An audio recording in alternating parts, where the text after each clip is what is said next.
everybody. It's Allison Williams here, your law firm mentor. Law Firm Mentor is a business coaching service for solo and small law firm attorneys. We help you grow your revenues, crush chaos in business, and make more money. Hi, everybody. It's Allison Williams again, your law firm mentor. And today we're going to talk about a topic that I think is baked into assumption often when people are starting to evolve their law firms and starting to create something different for themselves. But it's very easy to deviate from this. And it can often be something that we overlook because we are so busy and so overwhelmed, especially when we are just starting to grow, that we oftentimes assume that if I just put one foot in front of the other until it gets better, that ultimately is going to get me to my destination. So today we're talking about the fact that you must decide what you want. Now, that does not mean you should be thinking about whether you want to practice law or not, or decide whether you want to own a business or not, right? Those are very critically important conversations, but that's not the purpose of today's conversation. Today, we're talking about what you want from a perspective of what you want to create in your business. So for ease of reference, I'm going to talk about money, but you can apply this to anything in your business. You should be thinking about what you want to create in terms of who the people are that you work with, what you want to create in terms of what type of cases you want to handle, what you want to create in terms of how you want your adversary relationships to be, what you want to create in terms of how big a profile you want to have, what types of accomplishments you want for your career. All of those things are a matter of intentionality, and we don't create those things in our lives without some level of intentionality. And the more intentional that you are, the easier time you're going to have creating it, and most importantly, sustaining it. So I want to use money as our litmus test, because whenever we think about what we want to create in business, what often stops us, whether it's creating the law firm of our dreams in terms of the people that we employ, or the law firm of our dreams in terms of how big a reputation you have, no matter what you're creating, if you don't have enough money in your business and you are at a place of feast or famine where you're today flush, the bank account is full, you go off and start serving the stew out of your clients and you're happy there. And then all of a sudden you look up, all the funds are gone, all the clients are gone, cases are closing out, and you don't have new cases coming in. So then you go out and feverishly start marketing and you get more clients in, and then you're satiated again. And then you're back on that roller coaster next month or next quarter or next year when you don't have enough clients anymore, right? Because you haven't systematized the process of your marketing. Now, to be clear, when we talk about systematizing, I recognize that for some people, that seems like just brain dumping a to-do list and telling someone what to do. But that is not at all what we mean by systematizing. There is a way to systematize a business in order to have it not just be less chaotic today or a little bit more predictable tomorrow, but instead, systematizing needs to be a cultural imperative so that people can do activity in your business without you and that they don't require you for your day-to-day. Now, if you are struggling with that, we do have our Crushing Chaos Masterclass coming up again on May 10th through May 17th. So I want you to sign up for the masterclass. This is going to be a 9-day experience where we actually teach you the process, absolutely free of charge, step by step, of systematizing a law firm. Okay, but back to the topic. So we're talking about getting what you want in terms of your business. And I said before, you're going to apply this general principle to everything, but you're oftentimes going to get most off track if you don't have enough money. So we know that not having enough money for growing what we want in our life can be a frustration, right? If we want to build an addition on our house, or we want to move into a house or buy our first house, those things obviously require money. But even more so, it's not even just about growing, it's simply about sustaining. There's some people who don't have enough to even meet their basic expenses because their child got sick, or because they have more need for activity in their home, right? They might need help in their home, or it could be any number of basic expenses. The cost of living does go up with or without our growing our revenue. We talked about this in the episode on the necessity of growth. So if you haven't actually listened to that episode, you might want to go back and check it out. But I want you to really think about globally what it is that you want to create in your law firm in terms of money. Because when you don't have enough, you're in distress. When you don't have enough to do what you want to do in terms of growing the business, you're not in the same type of distress. You're not at that physiological need distress. Like, I don't know if I'm going to be able to eat or pay my mortgage, but you're at a certain type of distress, which is about your self-actualization. And if you're not self-actualized in whatever it is that you are devoting the majority of your time to, that is where we get burnout. That is where we get malaise. That is where we get frustrated and we say, I don't want to do this with my life anymore. And there are a whole lot of unhappy lawyers that are so much into the weeds that they can't take a breath and then start focusing on what they actually want to create. Instead, they're just trying to survive. So we want to get out of survival mode, and the systematizing process that we talked about earlier can really help you with that. But for today, I really want to talk about the creation process of how to get what you want in your law firm.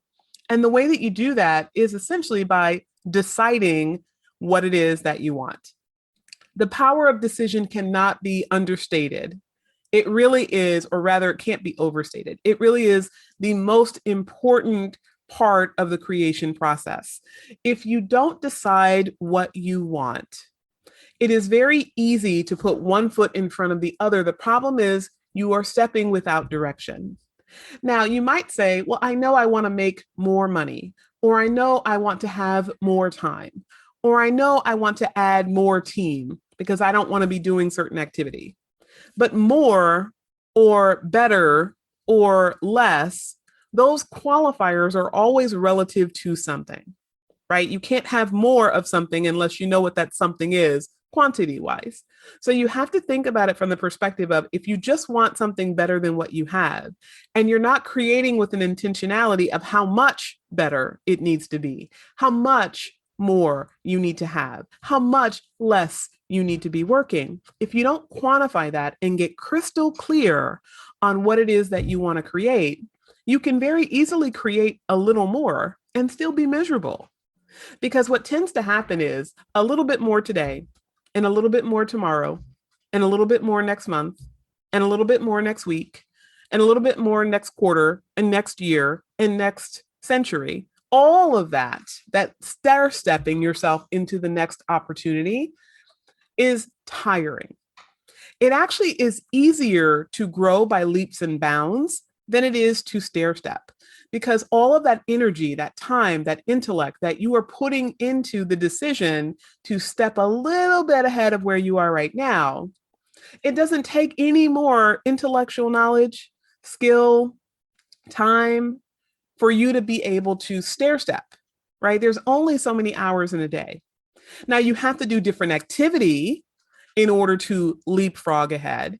And that often causes psychological triggers because as soon as we decide to do something dramatically different, we know that our subconscious mind is going to protest. We know that people around us, if we share that information with people around us, are going to protest. We know that we might have some discord at home. Our spouse may or may not agree. We're going to have a whole bunch of stories that get into our head about why we can't create what we want because of fill in the blank.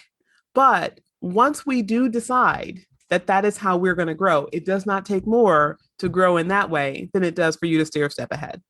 Sometimes it takes more money.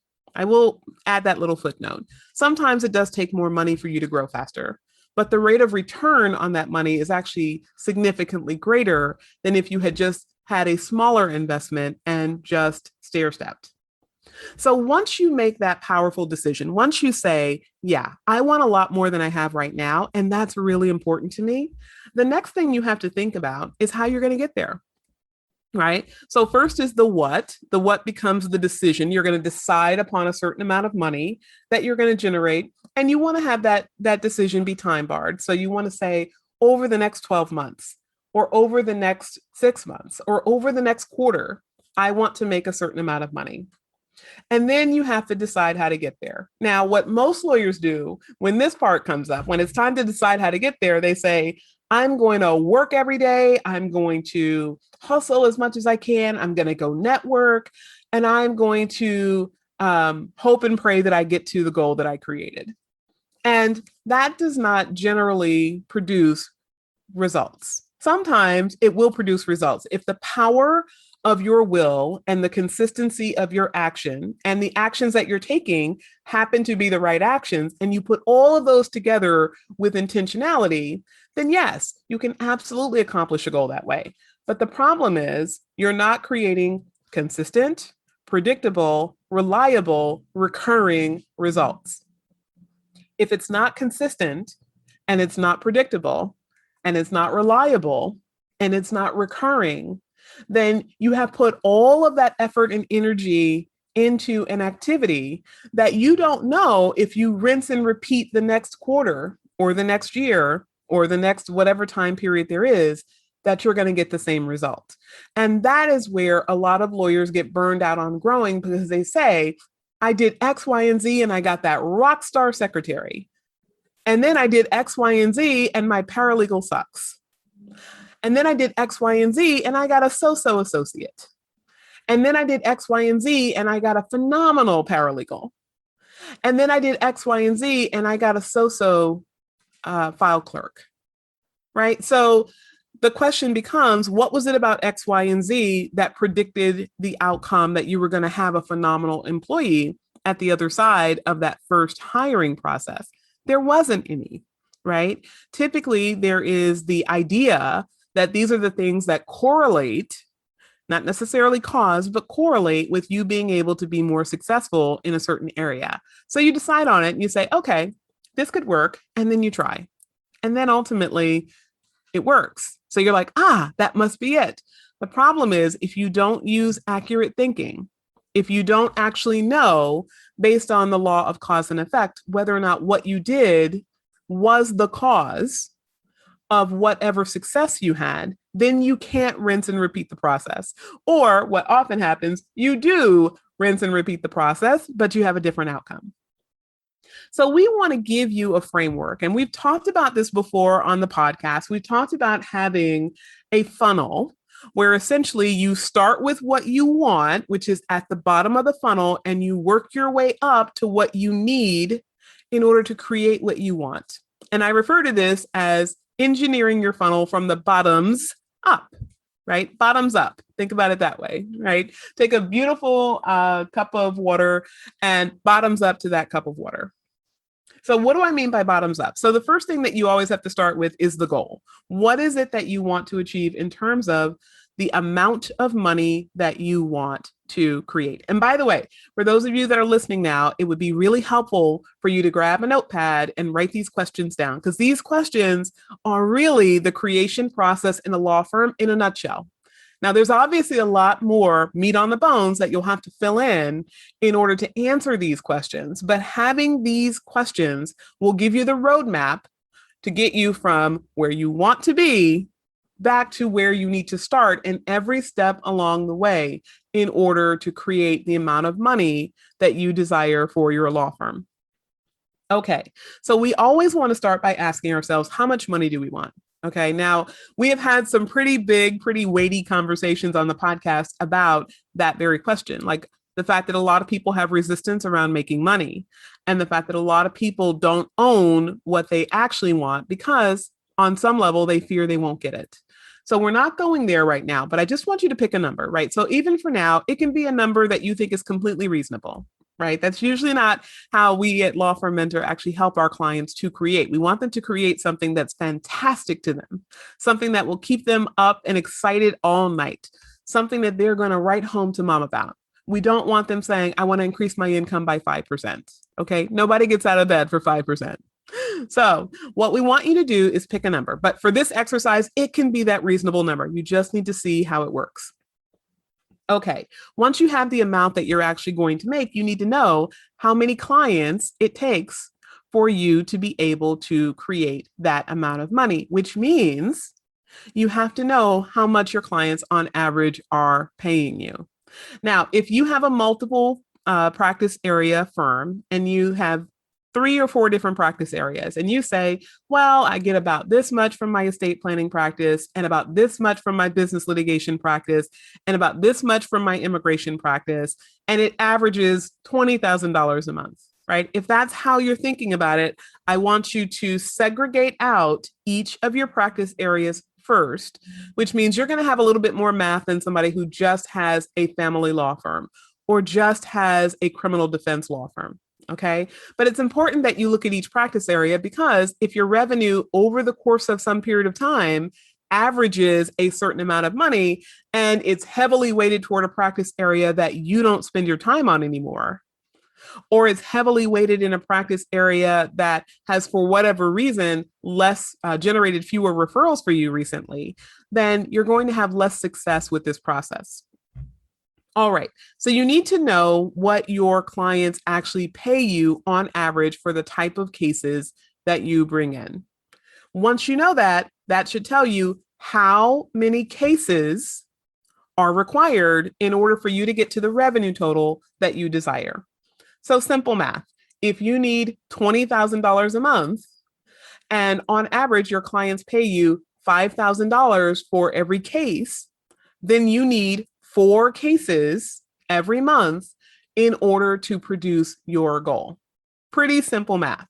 And I know the math isn't that simple all the time, because again, some people have different practice areas. Sometimes you don't have a flat, easy number, right? You could have $3,412.87 as the average amount that your clients pay you. But whatever that average amount is, you're going to take that average amount that you are being paid by your clients, and you're going to divide the goal, however much you want, each month, each year, each quarter, etc. You're going to divide the goal by the average case value, so you know how many cases you need. And little tool here, little tip, it's a little bit easier if you have a longer period of time. So if you're looking at 6 months or a year, it's easier to say, I need to generate this number of cases, because if you're not at a place of consistently, predictably, and on a recurring schedule, generating the same number of cases on average every month with slight variation, then typically what will happen is, as soon as you make this plan, you have to start orchestrating the plan in your marketing. And that usually does require some lead time. So you might say, I need to get 20 cases in the next 12 months. And with that, if you were to divide that number of cases equally over that 12-month time period, you're going to have a different result than if you started a little bit lower and said, okay, if on average I need to get 20 cases over the next year, that's a little less than 2 cases a month. And I'm probably not going to start out the gate with a little more than 2 cases or a little bit less than 2 cases. So let's just use 2 cases to make it easy, because you can't generate less than a case, right? You can't have 2/3 of a case. But let's say that on average, you need 2 cases a month. Well, you're probably not going to start with 2 cases a month the month you start. So what you probably want to do then is say, well, for the first 2 or 3 months, we're going to have 1 case a month as we're ramping up our marketing, and then we'll have 2 cases a month. But either way, that 1-year goal should have a division and assignment of how many cases you need to generate in order to get to your revenue goal. Now, here's where it gets a little dicey for a lot of lawyers, right? Most people can follow the math of X number of dollars divided by Y number of cases will tell me what my clients spend on average, or X number of dollars divided by Z amount of average case revenue gives me Y number of cases, right? Pretty simple math there. The challenge becomes when you start getting into your sales funnel portion of your total funnel. So the next question that you want to ask, once you know how many cases you want to have, you next have to ask yourself, how many sales conversations do I need to have in order to produce the number of new clients that I require? So if you require 3 clients in a month, do you need to speak to 5 people? Do you have a 40% conversion or 60% conversion rate? Do you need to speak to 6 people, i.e. you have a 50% conversion rate? Do you need to speak to 30 people because you have a 10% conversion rate? And I'm using numbers all over the map because there are different levels of skill at sales across every industry, but in particular across the legal industry. So when you ask yourself what's the conversion rate, that's the percentage of people that you will speak with who will hire you. Now, for some of you, you are actually conducting sales conversations. Some of you, not so much. You're actually conducting legal consultations where you meet with the person, you get the story, you get those facts, you apply the law to those facts, you tell them what the legal outcome is likely to be based on your analysis, and then you quote them a fee. And for a whole host of reasons, unless the person was personally referred to you and you have a warm traffic relationship with them, meaning they're already primed, ready to buy, came from an authoritative source, and are more than likely already sold on you when they come in, you don't want to have that type of consultation. You want to have a true sales conversation where it is all about the person, the nature of their problem, how their problem impacts them, and what, in their view, will happen if they don't solve the problem. That's very much client focused, and it's very much about asking more than telling, which is challenging for lawyers because we're trained to give legal answers. So I don't suggest to you that this is easy, but this will transform the way that you ultimately get people into your wheelhouse. And the other benefit is it helps you to convert cold traffic, meaning people who don't have a relationship with you, people that clicked on a Google ad, people that clicked on a Facebook ad, people that were surfing online, personal injury attorney near me, or business lawyer near me, or immigration lawyer near me, or whatever they searched for. If they happened upon your website and decided to call, and they don't know you from Adam, and haven't read all your materials, and haven't been thinking about you for however many years they've been dealing with the problem, and they need a lawyer, they are much more likely to buy when they have a real sales conversation than when you data dump some law on them and quote a price. But you need to know how many of those sales conversations you have to have. Do you have to have twice as many sales conversations as is necessary to generate clients because you have a 50% conversion rate? Okay, so you have to know the conversion rate, and that will tell you how many sales conversations you have to have. If you don't currently know your conversion rate, the worst thing that you can do is say, well, anytime I meet with someone, for the most part, they're hiring me. If you are not tracking, you are doing yourself a disservice.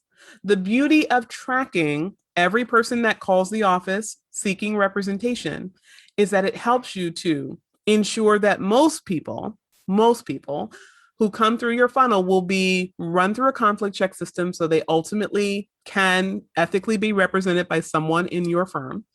It allows you the consistency, predictable, reliable result that you desire. And what tends to happen when you are tracking things is you have a number and an area to focus on. So do I need to focus on scheduling more people? Do I need to focus on converting more people? Do we have different people performing those roles so that we need to optimize performance of multiple people? You can ask better questions when you have data to support the answer that you ultimately are seeing so that you aren't making assumptions. But if by chance you are not at a place where you have your data dialed in and you're tracking everything every week, I would highly recommend that you grossly underestimate how much you sell so that when you are creating these metrics, when you're asking these questions, you can ask a question that presupposes the worst case scenario, not the best case scenario, so that even if you hit that worst case scenario, you will still meet your financial goal. If you plan based on the best case scenario and then stuff goes wrong, as it always does, you will not meet the goal. Okay, after we know how many sales conversations we have to have, that tells us how many scheduled appointments we need to have, right? So we have to then look to the scheduling rate of whomever is scheduling appointments for us. So that could be an intake professional. You might not have a full-time intake professional, so that could be your offsite reception company. If you have someone on site, it could be a shared role between secretary and intake or reception and intake. Always the worst combo, by the way. Don't put reception and intake together. Reception needs to get on the phone with people as quickly as possible. Putting an intake potential client on hold so that you can answer the phone. Very, very, um, very unsatisfactory customer service experience. Okay. So once you figure out, I need to have, let's say, I need to have 3 conversations a week in order to get to one client. Okay. I have a 33% conversion rate. I got to talk to 3 folks to get to one, which means you got to have 3 people scheduled each week. Well, then the next question is how many calls are coming into your office or points of contact? Sometimes people will make contact on a website or a live chat or social media, but how many opportunities do you have to get people scheduled for consultations in your office? If you need to talk to 3 people in a week, are 5 people calling the office? Are 15 people calling the office? Are 10 people calling the office? Right? You know how many people are calling the office or making some form of contact. That will tell you what percentage then are actually being scheduled because you know how many people are coming in and being put on your calendar. So you know how many prospects you actually are meeting with. And then you should be able to reverse engineer the scheduling rate by knowing how many people called your office that week. Again, something you should be tracking meticulously. If you're not tracking it, most companies will now have some form of phone service, whether it's actually the headset that you have that will keep a log of your calls, or if you don't have that, maybe you have a VoIP phone, your voice over internet provider phone service that operates on Wi-Fi or data online. If you have that, you might then be able to go in and look at the call roster to see how many of those are your actual clients versus your prospects. But the easiest thing to do is always to get a name and number when you are speaking to someone about potential representation so they can be segregated either in your CRM, or if you don't have a CRM, they can be segregated in your Excel spreadsheet, wherever you're keeping the data. But you need to know how many scheduled appointments are required. And from there, you need to know what your current scheduling rate is. The reason you need to know the scheduling rate is that you want to apply that percentage to the number of leads you are ultimately going to have. And that's at the top of the funnel. How many leads are you ultimately going to have that call your office that are viable for representation, meaning they want to work with you and you want to work with them? So it needs to be somebody who has a case that you can actually handle, right? If it's a murder trial going to trial tomorrow, you're probably not opting in for that. If it is a person who has a matter in another state and you're not licensed in that state, you're not opting in for that, right? So you have to look at who are actual leads who need the service that you offer and how many of those are viable. But those are essentially the areas that you're going to evaluate. And only after you have gotten a handle on those numbers should you be looking to go out and buy more leads. Because when you say, I want to make X dollars, buying more leads is the most expensive route to go about the process of getting to X dollars. The easiest way, the least expensive way, is to alter something in your funnel that is already within the purview and control of the people running the funnel to make sure that you get to that result. So it could be that the person conducting sales, typically the lawyer, but not always, that the person conducting sales is actually improving the rate at which they convert people. So if you start off with needing 3 people and you met with 6, 50-50 is your current conversion rate.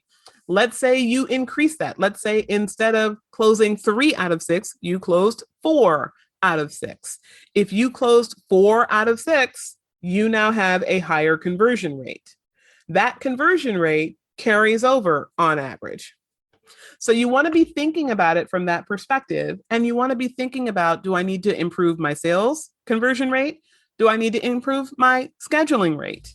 Right? Some of you don't have an intake professional trained and skilled in the area of getting people to schedule consultations. And if you don't, that can often create its own nightmare because you spent all this money on all these leads to come in, and the people get on the phone and have a limp noodle kind of handshake feeling when they speak to your intake professional. And that leads to only a very small fraction being scheduled when they otherwise might have been inclined to schedule. Had they had the right person with the right training, having the right conversation, saying the right things, overcoming objections? So, this is how we make a plan for what we want to create. We start with the actual dollar amount that we want to create, and we walk ourselves backward. Now, if you are somebody who needs help with this, if this is something that isn't intuitive to you, it doesn't just come to mind, I want X dollars. I need to know how many sales conversations I have to have in order to accomplish that based on my average case value. I need to know what is my current conversion rate. Do I need to improve it? I need to know how many leads I'm scheduling. What is the current scheduling rate? Do I need to improve it? What is the likelihood of actually improving those things? What are the resources needed to improve those things? And ultimately, how much do I need to acquire in leads in order to accomplish my financial goal? If that doesn't make intuitive sense to you, that's okay. You're in the majority there. But we're here to help you. So you can always reach out to us here at Law Firm Mentor. You can join us in the Law Firm Mentor Facebook group, and you can always schedule a free consultation where we can talk to you about what is the actual need that you have to accomplish your financial goal, and how do we consistently and repeatably increase that goal. But the goal is always going to be tied to what it is that you actually want. All right. I am Allison Williams, your law firm mentor, everyone, and I will see you on the next episode of the Crushing Chaos with Law Firm Mentor podcast.